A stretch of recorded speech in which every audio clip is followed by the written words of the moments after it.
following program is exclusively produced and distributed by Dick Dinman's Double D Productions, Inc., all rights reserved.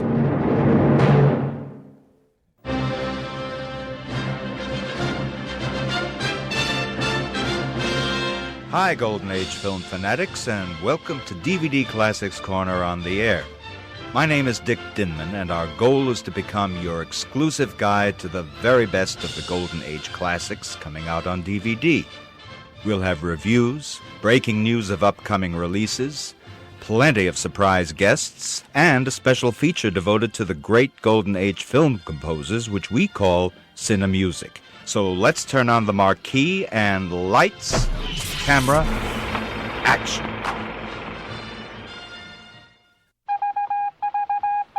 It's time for Dick's Picks, in which I get to shine the spotlight on one of my Dick's Picks of the week. Hi, this is Dick Dinman, and home video outfit Olive Films has hit the Blu-ray motherlode these last few months with some of the finest classic releases of the year, including not one but two versions of Orson Welles' controversial Macbeth, the highly fanciful George Pal film bio of Houdini starring Tony Curtis and Janet Leigh, the rip-roaring, barnstorming action extravaganza Via Rides, which unites screen tough guys Robert Mitchum, Yul Brynner, and Charles Bronson, The Private Lives of Bel Ami, which highlights a George Sanders portrayal equal to his Oscar-winning turn in All About Eve. And if you think you've seen John Ford's The Quiet Man and Nicholas Ray's Johnny Guitar before, trust me, you've never seen anything to equal Olive Films' stunning 4K renditions of both. And Johnny Guitar is especially thrilling to witness because here it is in its original widescreen ratio for the first time ever on home video. And I almost forgot the superb transfer of the British Air World War II nail-biter. One of our aircraft is missing. And while we're up in the air, and since this upcoming show is saluting superstar Jimmy Stewart's air combat career, how could I possibly fail to mention Olive Films' outrageously gorgeous VistaVision Blu-ray incarnation of James Stewart and Anthony Mann's Strategic Air Command, which has some of the most incredible flying scenes ever seen on film. All of the screen classics I have just enthusiastically endorsed are available right now on Blu-ray, courtesy of Olive Films, even as we speak. Stay tuned for more Dick's Picks, coming up on DVD Classics Corner on the Air very soon. Before I introduce my distinguished guest, author Robert Matzen, I'd like to play a short audio clip from the PBS biography Jimmy Stewart, A Wonderful Life, to acquaint those of my listeners who might not be familiar with just how exemplary Jimmy Stewart's World War II record was.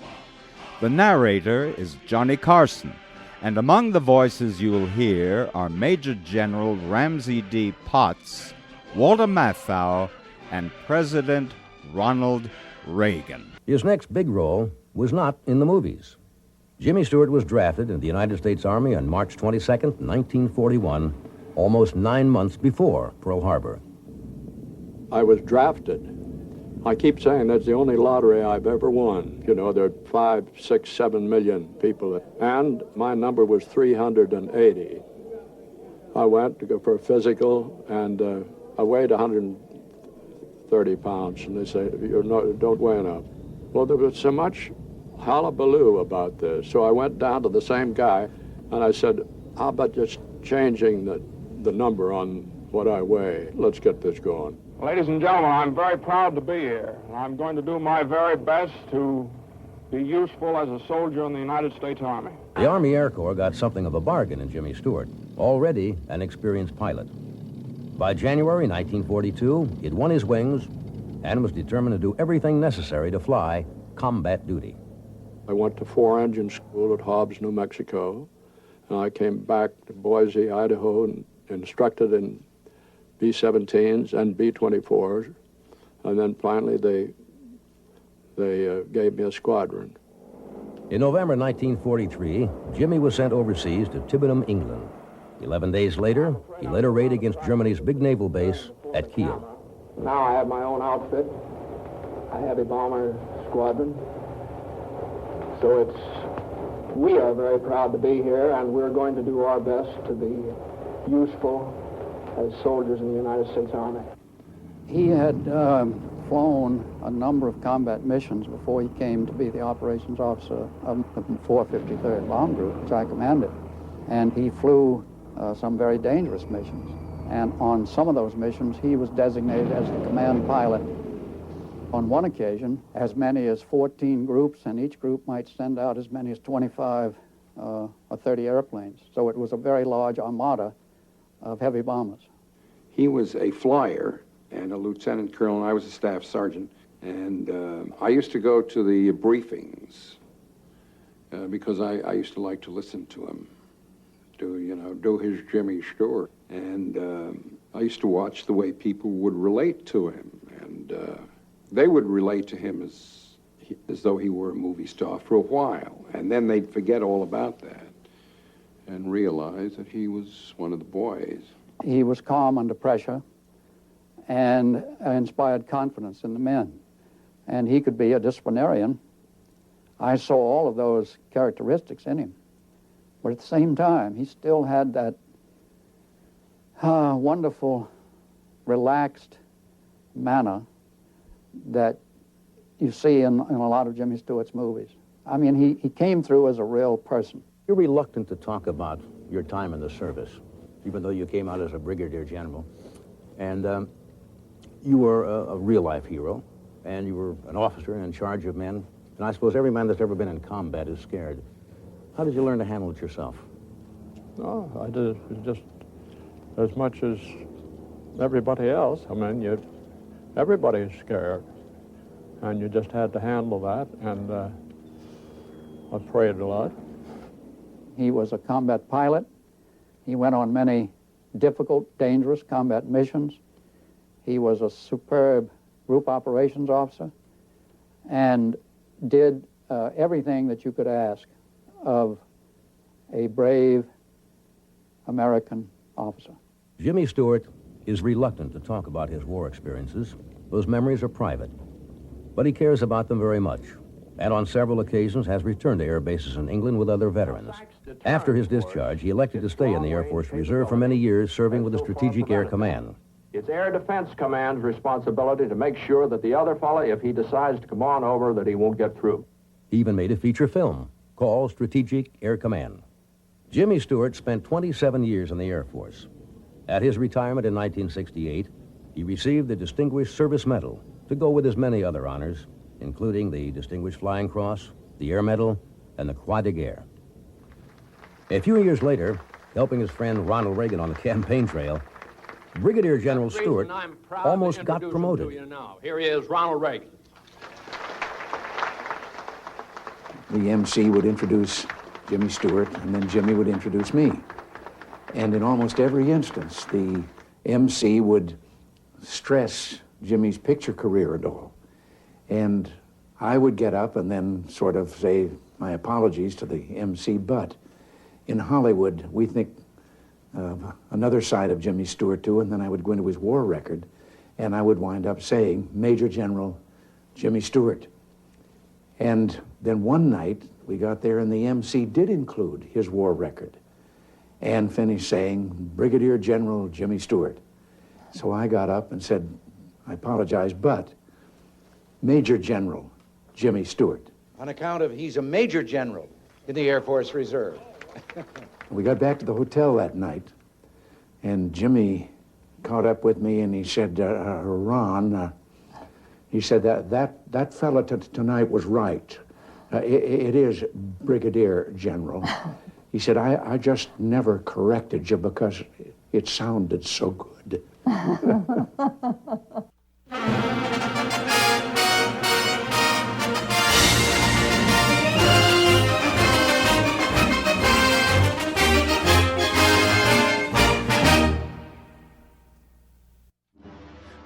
My returning guest today is acclaimed author Robert Matson, whose sixth book, entitled Fireball, Carole Lombard and the Mystery of Flight 3, rose to number 2 on the Amazon bestseller list for biographies, won the 2015 Benjamin Franklin Award as Biography of the Year, and earned rapturous praise for its research and storytelling. But, great as that book is, I can confidently tell you that for sheer nail-biting, edge-of-your-seat suspense and thrills, nothing that I've read comes close to his latest biography of Jimmy Stewart's World War II air combat career, which is called Mission: Jimmy Stewart and the Fight for Europe. And it's my great pleasure to welcome author Robert Matzen back to DVD Classics Corner on the Air.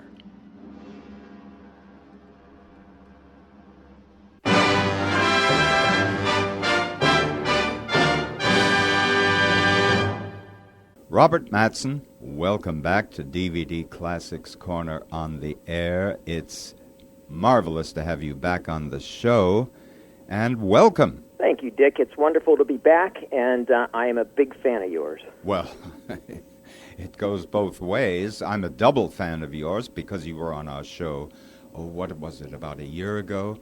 And we were talking about your incredible book, Fireball, about the tragic crash of Carole Lombard's plane in the early 40s, which I can't remember learning as much about aviation and all the things that can go wrong in that book until I read a book called Mission: Jimmy Stewart and the Fight for Europe. Now, this was an eye-opener for me in so many ways. And if I sound a little slow today, I'm not doing my Jimmy Stewart imitation. But frankly, I'm suffering from severe combat fatigue after reading your book. Because this book, I have to say, is one of the most exciting, thrilling, and revelatory books that I've read. And my first question to you, and I'll tell our audience, I think I've already mentioned it in our opening, it's all about Jimmy Stewart's incredible war record during World War II. And the first question I have, I was always under the impression that most big movie stars, when they served during World War II, basically were given special duties. Ronald Reagan, for instance, I know was in Culver City at the Selznick Studios filming war documentaries, and so were many, many other actors. Correct me if I'm wrong, I think Clark Gable actually flew some bombing raids over Germany. Am I correct? He did. He flew a few combat missions, yes, as a waist gunner. So he actually was in combat. Yes. And I know Tyrone Power was a Marine. I don't know whether he saw any action. I know Robert Montgomery did see action, I believe. And I think Robert Taylor was a flight commander or instructor. I don't know what the difference is between the two. But my impression was that the goal of the government was to use these stars to inspire, to keep them alive, and inspire others to join, fans to join. How was it possible for a major star like James Stewart to convince the government to put himself into such constant danger? How many missions did he fly over Germany, approximately? He flew 20 missions exactly. It would have been 21 or 22, except he had engine trouble early in a mission. He turned around, the plane turned around and went back, and in those cases he did not get credit for a mission. Mm-hmm. Well, what did he have to go through to convince the government, Louis B. Mayer, and everybody, that a movie star could be put into such a position? The basic premise is, of course, MGM wanted to protect its assets. And, of course, the War Department wanted to protect its American personalities, because there was really nothing in it for America, for anybody, if a Jimmy Stewart got shot down over Germany and, died in a flaming Liberator or bailed out and was captured. Maybe it would make a great story if he was on the run, but not many of those guys who bailed out into Germany avoided capture. Very few did. So, everything that could possibly happen to you in the skies over there was bad. So let's not let a James Stewart go over. That was the whole government premise that Jim had to surmount. First he had trouble getting into the military because he was 6'4" and 139 pounds. That was his official weigh-in. He basically weighed as much as the average woman weighed. Yeah. And he's 6'4". So he was uncommonly thin, and so that read as unhealthy. And so he had to fight that battle first. Then he got in, which was really, we could talk about what the title of the book really is about, and it's his mission to serve. And so he spent basically 2 years working his way up through the ranks and trying to get to Europe to fight in the war. He is singular in his mindset. He is determined to just be a combat soldier, not a Hollywood combat soldier, not someone who Hollywood is exploiting for any reason. Just leave me alone, and I want to do my duty like the other guys. And how that finally came to be, after constant government red tape, is he found an advocate, a colonel in the U.S. Army Air Forces who was involved. He was well positioned to know where there was an opening in a bomb group. And all of a sudden, we needed a lot of new bomb groups in the United States because the air war was going badly over Germany. And so Jim managed to get a combat assignment as an operations officer on one of these new bomb groups, and he managed to stay under the radar until it was time to go, and he went. And actually saw in those 20 missions constant danger. You talk a lot about flak, about all kinds of problems with the airplanes, all of the dangers that typical airmen faced, he actually faced. And he also was, I think, put in a position of making some very important decisions, wasn't he? He was. You talk about danger. The danger started stateside because he was a trainer. He was a pilot going into the war. He knew that he was going to serve because that was the family mission, and because war was coming. There was Hitler. There was the Imperial Japanese threat. He knew war was coming. And so he was already a pilot going up every day, logging as much time as he could.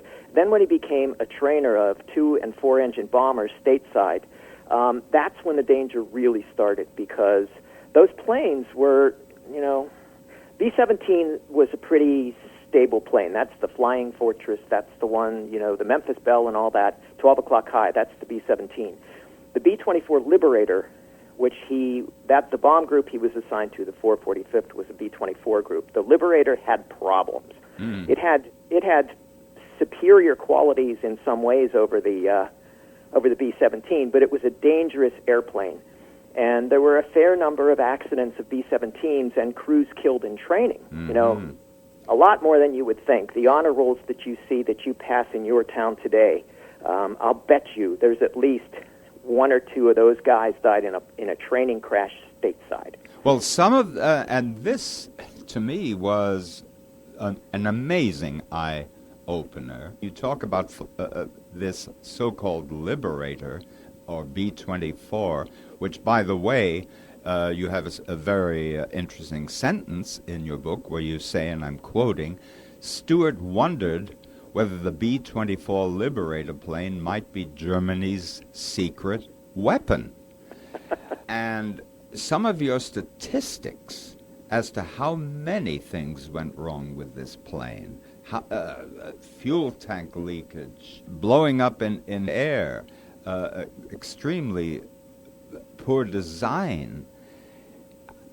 You know what I did when I had to reread those pages because I was so shocked by some of your statistics as to how many airmen were killed non-combat by this plane. How could the government, before proper testing, allow this to happen? I mean, this to me is fairly scandalous. Am I off base on this? Because I really had to focus on that because it shocked me.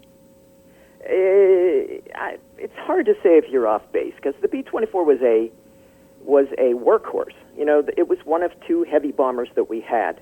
And yes, it had fuel leak problems. Yes, it would blow up on occasion. But it still, statistically, was likely to make it there and back. You know, and we needed so many of these planes. It wasn't like, oh, well, we got to ground the B-24 fleet because, I mean, there was a war on. Mm-hmm. And it was serving a vital function in the war.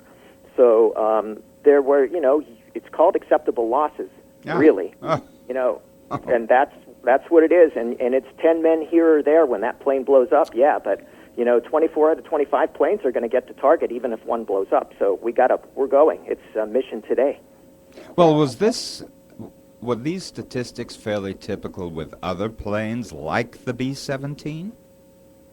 No, the B-17 was more stable.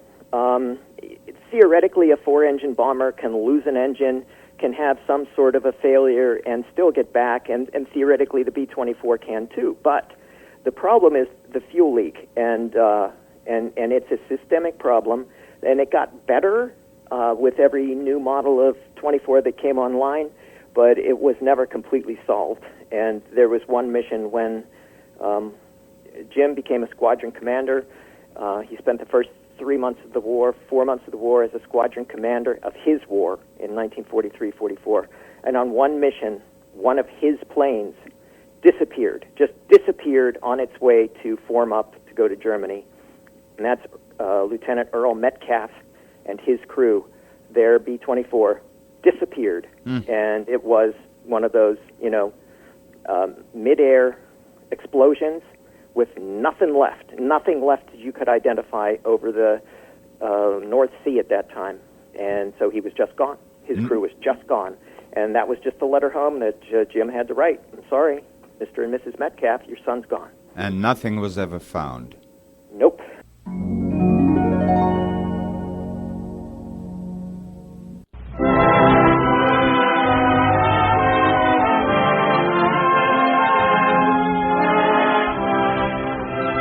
We pause now for station identification. DVD Classics Corner on the Air is exclusively produced and released by Dick Dinman's Double D Productions, Inc. All rights reserved.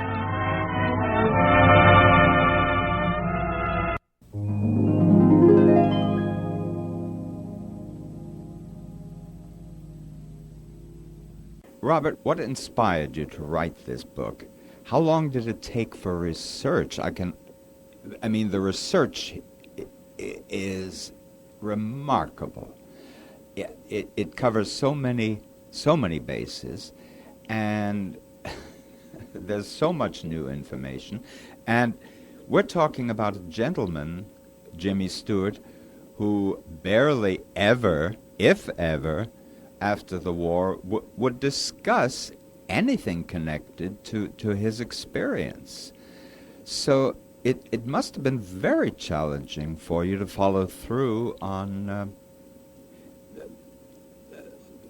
being able to put together something so incredibly detailed. Tell me about that process, because that really fascinates me. Well, Dick, you just answered the question. You answered your own question, because the challenge was the thing that made me need to do this. Stewart would not talk about the war. He would not talk about combat at all. He would talk about, ancillary things, experiences in England. He would tell little stories about tricks he played on his commander, things like that. But he refused to talk about the combat experience. And so I thought, is there any other way I can get in and tell this story? Because to me, this was the great untold Hollywood story, was what Jim did in the war. And then this man who just did all this in the war comes back to make It's a Wonderful Life. What a backstory. So basically, Dick, I cheated. I have a terrific researcher in D.C. who knows where everything is. If there's a body buried in D.C., I bet she could find it. And so I put her to the task, and she said, okay, this should be fine. Just tell me what bomb group he was in, tell me what missions he flew, what were the dates, and where did he go to. And that was easy enough because I had his personnel file. The first thing I did was get his 500-page personnel file from St. Louis. There's an archive there that has those things. So I could give her all of the key information she needed, and in a day she found them in the U.S. Army Air Force's records somewhere in Maryland. And so she started to feed me these complete combat mission reports for Stewart's missions. And it had everything. I mean, as you know, it had the wind speed, the cloud cover, the takeoff time, who was on the crew that day, what plane they were in, what the bomb load was, all of it, Can we say her name? Ann Trevor. Okay. Ann Trevor, the hero of mission. And so that was my starting point. Right then, when I started to see these files, 200 pages at a time with all the key information, where the fighters were, where the flak was, how successful the bomb drop was, who in the crew got wounded, everything was there. Then it was a matter of, well, what other diaries, what other journals, what other books did the flyers who were with Stewart write? Where can I get corroborating information on what it was like that day? And I started to find those. Then I found guys still alive who flew with Stewart in World War II. And that was the gold mine, is when these men who are 90-plus years old but sharp as a tack start telling me about, they remember it vividly because it was the thing in their lives, serving for those months in combat. And I had 3 primary sources who flew with Stewart. All 3 had gotten shot down and rode out the war in German prison camps. So with those 3 guys telling me what training was like with Stewart, what he was like as a commander, what it was like day to day, what the missions were like up to the point where they got shot down, I had it, and I went to town. What was the exact date that Jimmy Stewart joined? He was inducted in, it's either February 22nd or March 22nd, 1941 was his induction day. The reason I'm asking is because this is obviously prior to Pearl Harbor. Yes. Was he the first? He must have been the first. I think Carol Lombard had died how many months before? No, Carol Lombard died afterwards. Yes. She died, I think, about 2 weeks after Pearl Harbor, if I'm approximately correct. Mm-hmm. So he probably would have been the very first to join, and maybe the only one who, correct me if I'm wrong, who joined prior to Pearl Harbor. My memory's faulty. I believe there was one other star that had already joined, and I swear, it would take me half a day to figure out who it was. But he was drafted, and it's confusing to people. People think he enlisted. What a hero, what a patriot. No, he was drafted, but he was happy he was drafted, career-wise, because he was starting to get bored. Yeah. And he had this family mission to serve. So you see the photos of him on induction day in Los Angeles with the biggest, goofiest grin on his face, because he is happy and proud. He is going in to serve in the Army just like his dad, just like both grandfathers. Happy man. It's interesting to chat a little bit about, which you do, the challenges that Jimmy Stewart faced coming back from is it 4 years he was away, approximately 4 years? 5 years. 5 years. Yep. And we should say that just, what was it, a year before, maybe a few months before, he'd gotten the Oscar for the Philadelphia Story. Yeah, so, right before he was inducted, he won that Oscar. I mean, we're talking weeks. So he was literally a rising star at the time, and as it happened with apparently every actor who joined, they had to reassess their career as soon as they got back from the war. Stuart Granger told me something. He said, if you're away for 2 years and you're an English star and you come back, the British will instantly welcome you back. But Granger said, you Americans, if you're away from American films for a year or two, you have to start all over again. And what happened to Jimmy Stewart post-war really backs up that statement. Wouldn't you agree? I have a trivia question for you. Yeah. What was Stuart Granger's real name? Stuart Granger's real name was James Stewart. James Yep. Stewart. Told me, Granger told me, he said, for God's sake, Jimmy, can't you know, that James Stewart is my name. Couldn't you do something to arrange for, and Stewart said, well, what would you like? I can't do Jimmy Stewart, but... That's pretty good. But he told me all about that. And, it's kind of interesting because this isn't in your book, but it's something I know because I heard him actually tell the story. The first few days when he finally got It's a Wonderful Life, I think it was quite a few months after he came back from the war, he finally got It's a Wonderful Life. He really was not sure if he could function. He had lost a great deal of confidence in his abilities. And yes. He said it was on the second or third day, and he was sitting down next to Lionel Barrymore. I don't know whether you've heard this story. And Stewart confided in Lionel Barrymore. He said, I don't know where I've got it anymore. I just don't.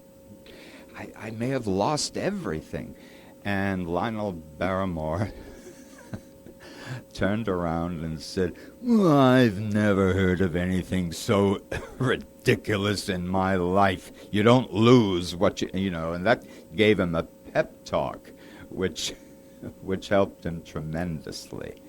Well, yeah. But there's another Barrymore story, too, and that is that Stewart was questioning, if this is, after the gravity of what he had been through and how the important work he was doing, was being a movie star even important? Was it something he wanted to do? And Barrymore supposedly said to him, so you think it's more worthwhile to drop bombs on people than to entertain them? And that was a wake-up call for Jim, too. But, okay, you asked about challenges. Now, you read the book, you know what he went through. Mm-hmm. And the thing that made him crack up as in go flak happy, go, suffer combat fatigue, was not the fear of bullets or the fear of anti-aircraft fire. It was the fear of letting his men down because he was leading these formations, and that stress really ate him up. And it grounded him here and there, off and on. So he comes back to Hollywood having aged tremendously. You've seen that before and after photo in the book of him in 1942, and this fresh-faced kid with a tan and a healthy glow about him and his wings that he's just won. 2 years later, he is a haggard-looking middle-aged man. It's a different man. It's a different man. Yeah. And he brought that face back with him, and Henry Fonda took one look at him and said, "What the hell happened to you?" Mm. And his parents, Jim's own parents, were like, "What happened to you?" You know, and so Jim knew what he was up against because he looked so much older and could no longer play these youthful roles that he had played, and Hollywood had moved on just fine without him. As Stewart Granger said, you know, you Americans, out of sight, out of mind. Yeah, Hollywood had gone.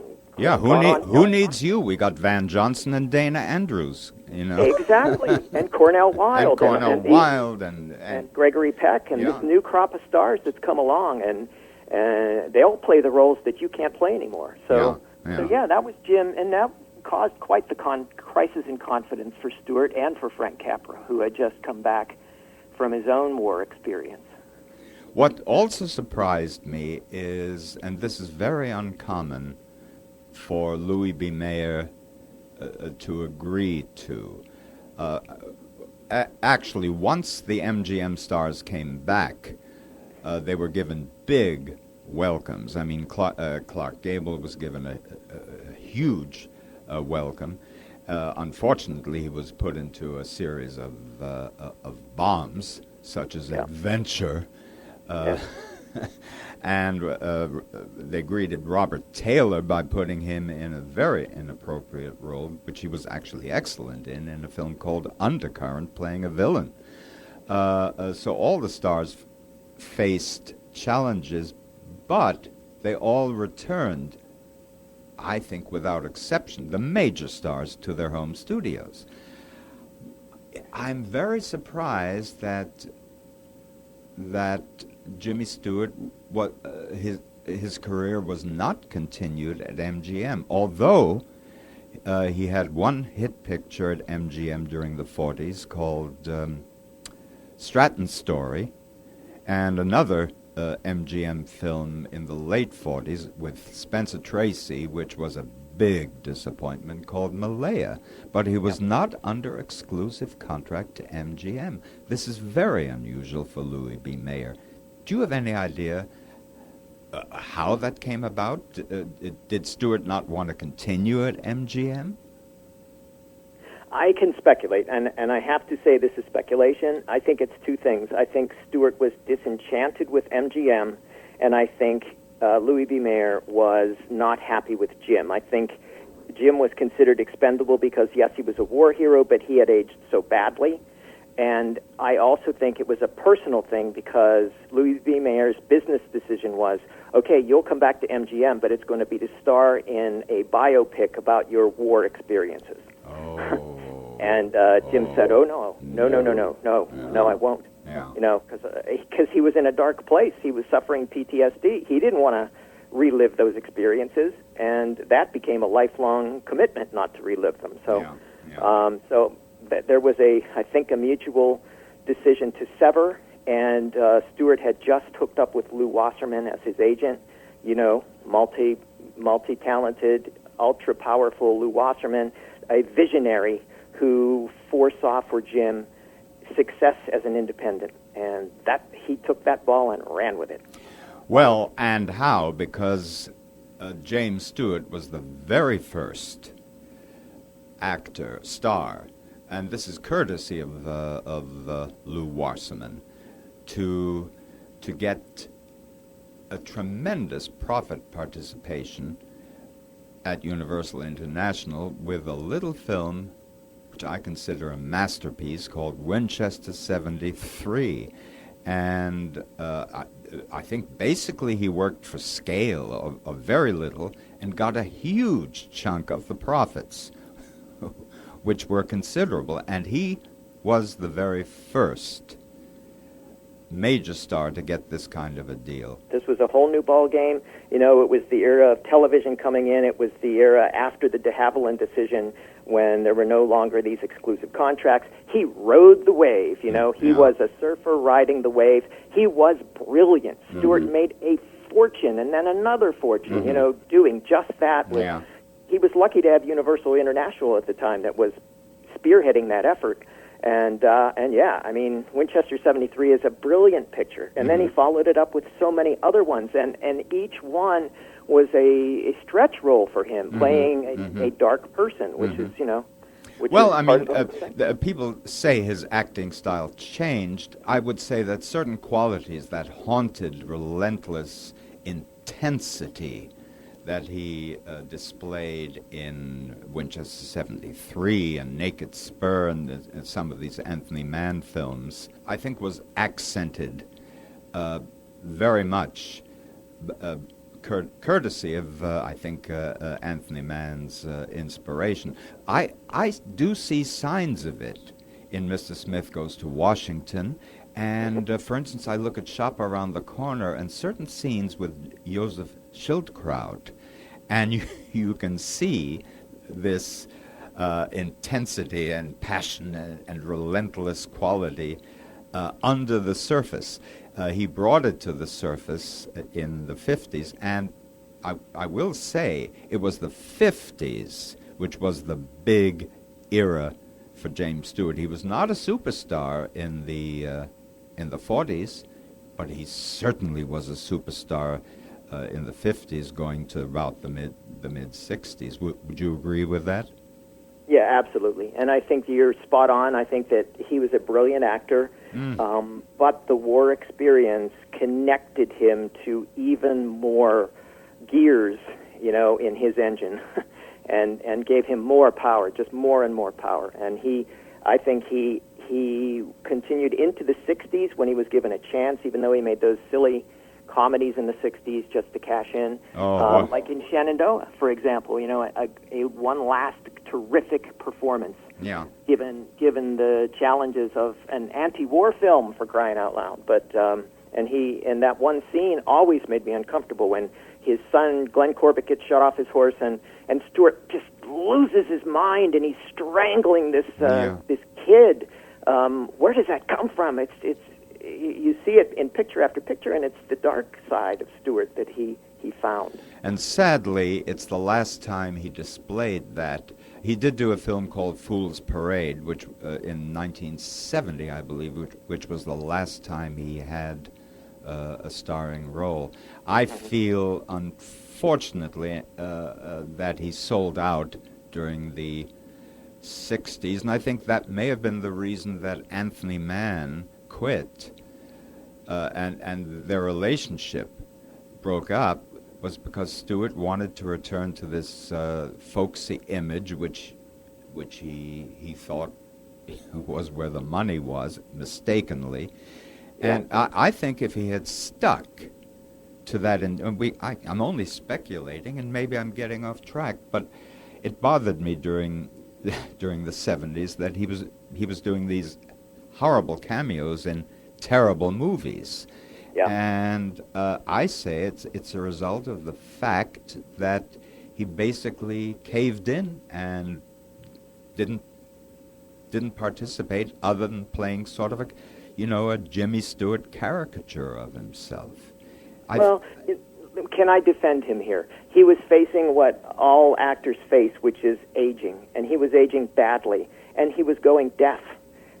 He had lost part of his hearing in the war on those 7, 8, 9-hour missions in a B-24. It's so loud. I mean, I flew in B-24s as background for this, and it is so loud. And it robbed him of part of his hearing, and he was deaf by 1970, and he was lip reading to know what his cues were by 1970. And I think that more than anything, and the frustration of a brilliant actor being robbed of his hearing and not being able to, I've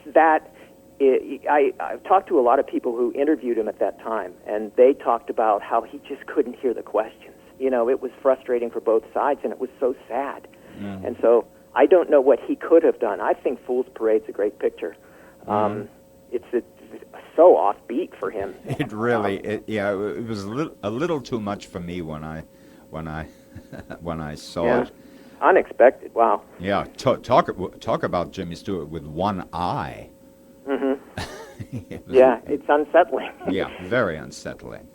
And as you can tell, this book it's my favorite of the year. There's no question about it. I don't think there's ever been a book where I've learned so much that I didn't know.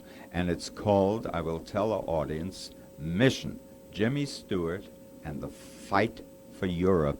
Tell our audience how they can get it.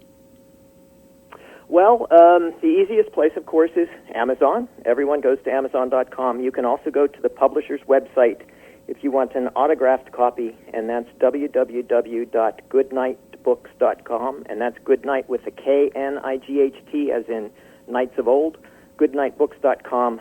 You can go to my website. Also, I have an author blog and website at Robert Matzen, M-A-T-Z-E-N.com, and I have quite a number of columns related to the book and the writing of the book. Well, didn't you tell me that Amazon is sold out? That's one of the unfortunate benefits of having a really well-received book, is that there are lots of media appearances, and it drives demand a lot faster than supply can keep up with. It's been quite a ride this holiday season. Final question for Robert Matson. What is your next book? Why isn't it in my hands? What's taking you so long? Why are you talking to me when you could be writing? Well, I have another idea, and if my idea works out, then this will be a Hollywood World War II trilogy, and this one will top the other two if I can pull it off. So you need to stay tuned for me to go to Europe and do some research and come back and tell a story you just won't believe. Well, Robert, as always, it's been wonderful having you back as a guest, and I certainly look forward to the next time again. Finally, Mission, Jimmy Stewart and the Fight for Europe by Robert Matson, one of the great discoveries of the year.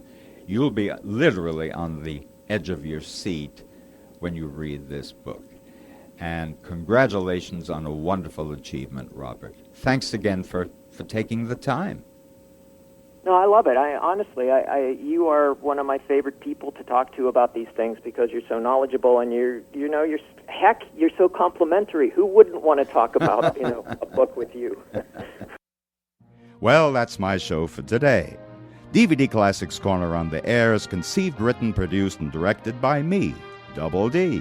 And if you'd like to hear some of my older vintage shows, please go to www.dvdclassicscorner.net, where in addition to the broadcasts, you'll find hundreds of my print reviews of classic DVD releases. So, until next week, keep well, keep happy, and keep listening.